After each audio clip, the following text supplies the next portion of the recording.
नमस्कार, स्वागत है आपका बिहार समाचार में। इस वीडियो में हम बात करेंगे बिहार की अब तक की सभी बड़ी खबरों के बारे में। सभी खबरें आपके काम की और सिलेक्टेड हैं। तो आज की बड़ी खबरों पर बात करने से पहले आपसे एक छोटी सी अनुरोध है कि इस वीडियो को एक प्यारा सा लाइक अवश्य कर दीजिएगा। आपका एक लाइक करना ही हमारी मेहनत का फल होता है। तो चलिए शुरुआत करते हैं आज की पहली बड़ी खबर से। गंगा में मिले शवों को लेकर लालू प्रसाद यादव ने सरकार पर बोला तीखा हमला। कहा कि हिंदुओं को दफना रही है सरकार। जी हां, बिहार में गंगा नदी में लाशें मिलने का मामला अब तूल पकड़ता जा रहा है। यूपी की सीमा से सटे बक्सर जिले में लाशें मिलने पर अब सियासत भी शुरू हो गई है और आरजेडी के राष्ट्रीय अध्यक्ष लालू प्रसाद यादव ने इसे लेकर नीतीश कुमार सरकार पर तीखा हमला बोला है और साथ ही हिंदुत्व के मुद्दे को भी हवा देने की कोशिश की है। लालू यादव ने ट्वीट करके कहा है कि जीते जी दवा, ऑक्सीजन, बेड और इलाज नहीं दिया, मरने के बाद लकड़ी, 2 गज कफन और जमीन भी नसीब नहीं हुआ। दुर्गति के लिए शवों को गंगा में फेंक दिया, कुत्ते लाशों को नोच रहे हैं, हिंदुओं को दफनाया जा रहा है और कहां ले जा रहे हैं देश और इंसानियत को। तो वहीं आपको बता दें कि यूपी की ओर से गंगा में बहकर लाशों के बक्सर की ओर आने का सिलसिला बुधवार को भी जारी रहा। तीसरे दिन गंगा से कुल 10 लाशें बक्सर जिला प्रशासन द्वारा बरामद की गई और अब तक कुल 83 लाशें गंगा से बरामद की जा चुकी है। तो गंगा नदी में शवों के बहने पर अब मानवाधिकार आयोग हुआ सख्त।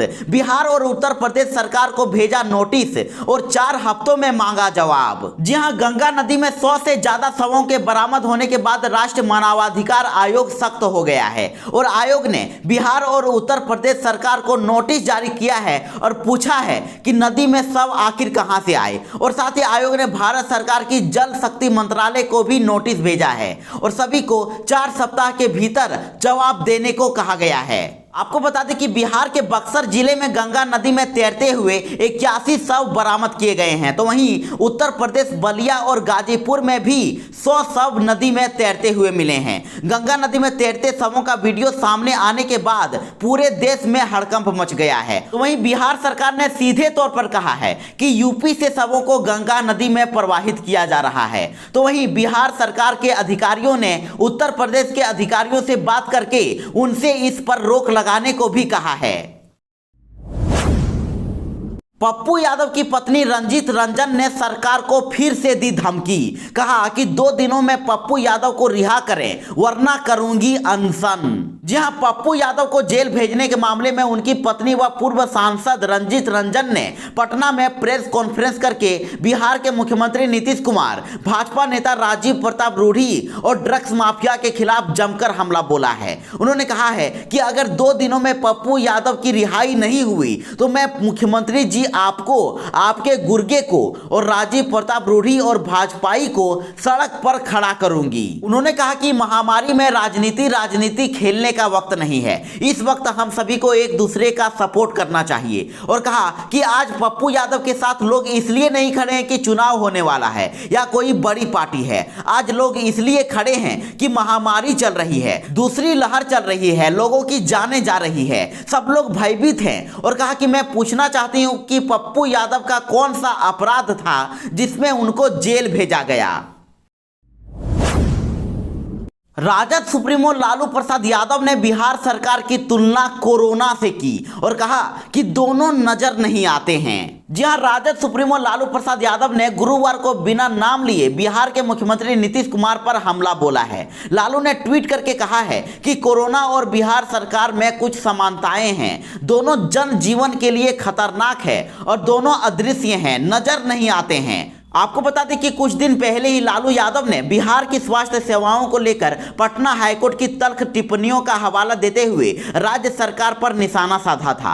लालू ने ट्वीट करके कहा था कि पटना हाईकोर्ट ने बिहार की पूरी स्वास्थ्य सेवा को सेना को सौंप देने की बात कही है। साथ ही लालू प्रसाद ने आरोप लगाया है कि महामारी में भी राज्य सरकार गंभीर और मानवीय नहीं है और सवाल किया है कि जंगल राज चिल्लाने वाले अब कहां दुबके हैं। और साथ ही एक अन्य ट्वीट में उन्होंने कहा है कि कोई तो बिहार सरकार को नैतिकता, जवाबदेही, अंतरात्मा और कर्तव्य बोध सिखा दे। तो वहीं पूर्व मुख्यमंत्री राबड़ी देवी ने भी ट्वीट करके कहा है कि उच्च न्यायालय ने भी राज्य की नीतीश सरकार को टोटल फेल्योर बताया है और कहा कि इस महामारी में बिहार सरकार कहीं नहीं दिख रही है। आम आदमी इधर उधर दौड़कर मदद की गुहार लगा रहा है, चाहे ऑक्सीजन हो, दवाई हो, अस्पताल में भर्ती हो या यहां तक कि दाह संस्कार करना हो। राबड़ी ने कहा कि इतनी निष्क्रिय सरकार इतिहास में नहीं देखी होगी।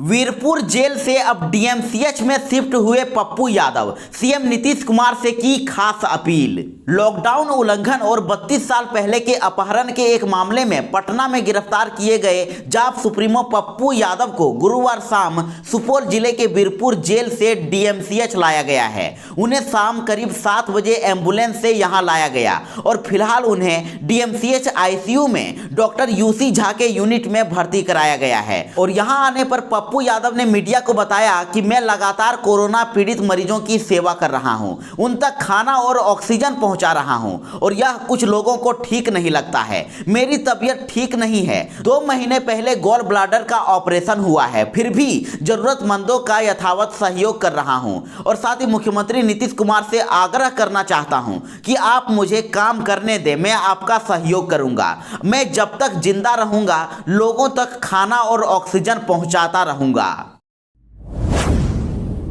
बिहार के किसानों के लिए खुशखबरी है, अब इंतजार खत्म हो गया है। अब से कुछ ही देर के बाद बिहार के 80 लाख किसानों के खाते में आ जाएगा पीएम किसान योजना का पैसा। जी हां, बड़ी खबर है कि बिहार के 80 लाख से अधिक किसानों के खातों में आज 1610 करोड़ रुपए पहुंच जाएंगे। कृषि मंत्री अमरेंद्र प्रताप सिंह ने कहा है कि केंद्र सरकार 14 मई को राज्य के 80,51,549 किसानों के खातों में प्रधानमंत्री किसान सम्मान निधि योजना का पैसा भेज देगी और कुल 1610 करोड़ रुपए किसानों के खातों में डीबीटी के माध्यम से डाले जाएंगे। और पीएम किसान सम्मान निधि योजना के अंतर्गत किसानों को 2-2 हजार रुपए की किस्त मिलेगी। सभी के बैंक अकाउंट में 2-2 हजार रुपए डाल दिए जाएंगे। तो वहीं आपको बता दें कि इस योजना में अब तक 81,37,000 किसान लाभान्वित हुए हैं और बिहार में कुल 1,20,19,000 आवेदन प्राप्त हुए हैं।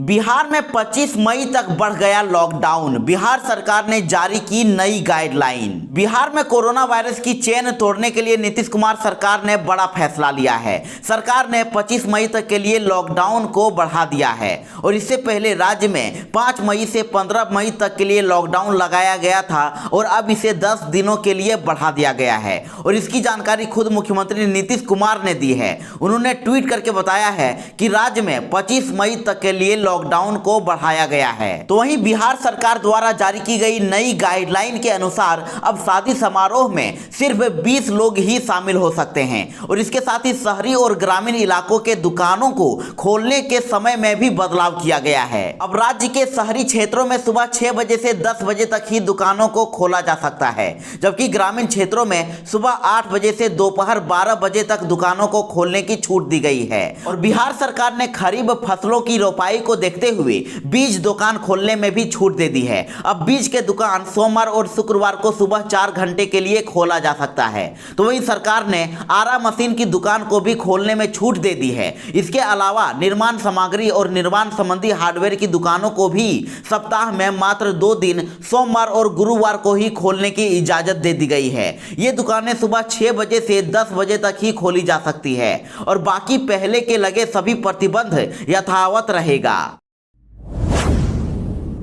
बिहार में बढ़ रहा है ब्लैक फंगस का खतरा, एक दिन में ही दोगुने हो गए मरीज। इन अस्पतालों में मिले हैं नए केस। जी हां, पटना के 2 अस्पतालों में गुरुवार को भी 2 नए ब्लैक फंगस के मरीज मिले हैं और इनमें पटना एम्स में 1 और IGIMS में 1 भर्ती हुए हैं। इसी प्रकार अभी तक कुल 8 ब्लैक फंगस के मरीज सामने आ गए हैं। ऐसे मरीजों की संख्या अब बढ़ने लगी है। अब कुल ब्लैक फंगस के मरीज एम्स में 4, IGIMS में 2 और रूबन में 2 भर्ती हैं। आपको बता दें कि ब्लैक फंगस जब आंखों को पकड़ता है तो मरीज की आंखों की पुतली गिर जाती है और मरीजों की आंखों में गंभीर रूप से लालिमा आ जाती है और रोशनी जाने लगती है। ये सभी लक्षण ब्लैक फंगस के ही हैं, लेकिन जब तक पूरी तरह से फंगस की जांच नहीं हो जाती तब तक किसी के बारे में कंफर्म नहीं किया जा सकता है। साथ ही आपको बता दें कि कोरोना से स्वस्थ होने के बाद मरीज ब्लैक फंगस के शिकार होते हैं। तो अब हड़ताल पर गए संविदा स्वास्थ्य कर्मियों की हड़ताल खत्म हो गई है, काम पर वापस लौट गए हैं। तो हाईकोर्ट ने कहा कि मांगों पर विचार करें सरकार। जी हां, राज्य में संविदा स्वास्थ्य कर्मियों ने हड़ताल वापस ले लिया है और काम पर वापस लौट गए हैं। बिहार स्वास्थ्य संविदा कर्मी संघ के सचिव ललन कुमार सिंह ने स्वास्थ्य संविदा कर्मियों के होम आइसोलेशन पर जाने के निर्णय को वापस लेने की घोषणा की है। उन्होंने कहा है कि पटना उच्च न्यायालय के निर्देशानुसार सभी कर्मियों ने काम पर वापस लौटने का निर्णय गुरुवार को वर्चुअल बैठक में लिया है। उन्होंने कहा कि इसमें उच्च न्यायालय ने हमारे सभी मांगों को उचित मानते हुए राज्य सरकार को 4 सप्ताह में इन मांगों पर सहानुभूति पूर्वक विचार करते हुए कार्य करने की अंतरिम निर्देश जारी किया है और जवाब देने को कहा है। साथ ही स्वास्थ्य संविदा कर्मियों को इस कोरोना जैसी महामारी की इस घड़ी में सभी को तत्काल अपने काम पर लौट जाने को कहा है। उन्होंने बताया कि उच्च न्यायालय द्वारा हमें आश्वस्त किया गया है कि यदि सरकार आपकी मांगों के अनुरूप विचार नहीं करती है तो न्यायालय भी हस्तक्षेप कर सकता है और अगली सुनवाई की तिथि 21 जून 2021 तय की गई है। इसीलिए हम लोगों ने पूर्व में लिए गए निर्णय को तत्काल प्रभाव से वापस ले लिया है। आरजेडी ने पप्पू यादव को बताया नीतीश बीजेपी का एजेंट। तो पप्पू यादव ने भी किया पलटवार, कहा कि यही उम्मीद थी। जी हां, बिहार के मधेपुरा से आरजेडी विधायक चंद्रशेखर यादव और प्रवक्ता मृत्युंजय तिवारी ने आरोप लगाया है कि जिस 32 साल पुराने मामले में पप्पू यादव की गिरफ्तारी हुई है उसमें वो इतने सालों से फरार चल रहे थे। नीतीश सरकार ने उन्हें गिरफ्तार करने के बजाय राज्य में हेलीकॉप्टर से घूमने की इजाजत दे दी थी। उन्होंने कहा कि चुनाव के दौरान जब आरजेडी ने बिहार सरकार से पूछा था कि क्या पप्पू यादव इस मामले में जमानत पर हैं या फरार, तब सरकार ने लिखित में जवाब देते हुए कहा था कि पप्पू यादव फरार हैं। तो आरजेडी का आरोप है कि पप्पू यादव ने बीजेपी और जदयू के समर्थन और प्रयोजन से महागठबंधन के वोटों में बिखराव किया। आरजेडी ने आरोप लगाया है कि सरकार अपनी असफलताओं को छिपाने, मरते लोगों और जलते शवों और नदियों में बहती लाशों से ध्यान हटाने के लिए नाटक कर रही है। उनके दल के नेता ही उनकी पोल खोल रहे हैं। नीतीश कुमार एक्सपोज हो चुके हैं। तो इस पर अब पप्पू यादव ने भी पलटवार कर दिया है। उन्होंने कहा है कि आप लोगों से यही उम्मीद थी। पप्पू यादव ने ट्वीट करके कहा कि लालू जी, तेजस्वी जी को धन्यवाद, आपसे यही उम्मीद थी, कोरोना काल में समृद्धि मिले। उन्होंने कहा कि कुर्सी की राजनीति बाद में कर लेंगे, अभी जिंदगियां बचाने के लिए सेवा की सियासत आवश्यक। बिहार वासियों के लिए राहत की खबर है। 1 लाख से भी अब कम हो गए एक्टिव केस। एक दिन में मिले 7,752 नए मामले। जी हां, बिहार में लॉकडाउन का अब सकारात्मक असर नजर आ रहा है। राज्य में कोरोना संक्रमण की दर में कमी आ गई है। तो वहीं राज्य में पिछले 24 घंटों में 7,752 नए कोरोना संक्रमितों की पहचान की गई है, जबकि 97,664 सैंपलों की जांच की गई है। राज्य में कोरोना संक्रमण की दर अभी 7.93% हो गई है। तो वहीं बिहार में एक्टिव मरीजों की संख्या अभी 96,277 हो गई है और पटना व नालंदा दो ही जगह 500 से अधिक नए कोरोना संक्रमितों की पहचान की गई है, जिसमें पिछले 24 घंटों में पटना में 508 और नालंदा में 551 नए कोरोना संक्रमित मिले हैं। और इसके अलावा अररिया में 179, औरंगाबाद में 163, बेगूसराय में 173, भागलपुर में 147, बक्सर में 103, दरभंगा में 101, पूर्वी चंपारण में 139, गया में 233, खगड़िया में 106, किशनगंज में 149, मधेपुरा में 144, मधुबनी में 206, मुंगेर में 192, मुजफ्फरपुर में 211, नवादा में 112, पूर्णिया में 409, रोहतास में 112, सहरसा में 277, समस्तीपुर में 243, सिवान में 142, सुपौल में 325, वैशाली में 437 और पश्चिमी चंपारण में 320 नए कोरोना संक्रमितों की पहचान की गई है। बिहार को वैक्सीन की मिली 6 लाख डोज। अब 18 प्लस के ऊपर लोगों के टीकाकरण में आएगी तेजी। जी हां, बिहार में 18 से 44 साल के व्यक्तियों के टीकाकरण के लिए बिहार को वैक्सीन की करीब 6,14,000 डोज मिल गई है और इनमें 5 लाख कोविशील्ड और 1.5 लाख कोवैक्सीन की डोज शामिल है। और इसके अतिरिक्त राज्य को केंद्र सरकार से 5 लीटर का 92 ऑक्सीजन कंसंट्रेटर भी मिला है और राज्य में पूर्व से 5 लीटर का 2430 ऑक्सीजन कंसंट्रेटर और 10 लीटर का 1500 कंसंट्रेटर विभिन्न अस्पतालों और जिलों को भेजा जा चुका है। और इसके अतिरिक्त राज्य के मेडिकल कॉलेज, अस्पतालों और जिलों के लिए 909 वाईपेप भी प्राप्त हुआ है। पुलिस की कड़ाई देखकर बेवजह घूमने वालों के होश आए ठिकाने। एक दिन में वसूला गया 87,000 रुपए का जुर्माना। लॉकडाउन का कड़ाई से पालन कराने के लिए संकल्पित पुलिस की कड़ाई को देखते हुए सड़क पर बेवजह घूमने वाले लोगों के होश अब ठिकाने लगने लगे हैं और उन पर अंकुश लग गया है। बता दें कि गुरुवार को जिले के शहरी और ग्रामीण इलाकों में दिन भर सघन वाहन जांच अभियान चलाया गया, जिसमें जुर्माने के रूप में 87,000 रुपए राजस्व संग्रह किए गए। और जुर्माना भरने वाले 4 पहिया और 2 पहिया वाहन वैसे थे जो लॉकडाउन गाइडलाइन की उपेक्षा कर और बिना परमिशन के वाहन लेकर सड़क से गुजर रहे थे। बता दें कि पटना गया NH 83 पर कड़ोना OP, मखदूमपुर थाना और जहानाबाद शहर में अरवल मोड़ पर सघन अभियान चलाया गया और फूलों से सजी लग्जरी कार पर सवार लोगों को भी चेक किया गया। दूल्हे की गाड़ियां चेक करके उनके गंतव्य स्थल तक जाने की जानकारी ली गई।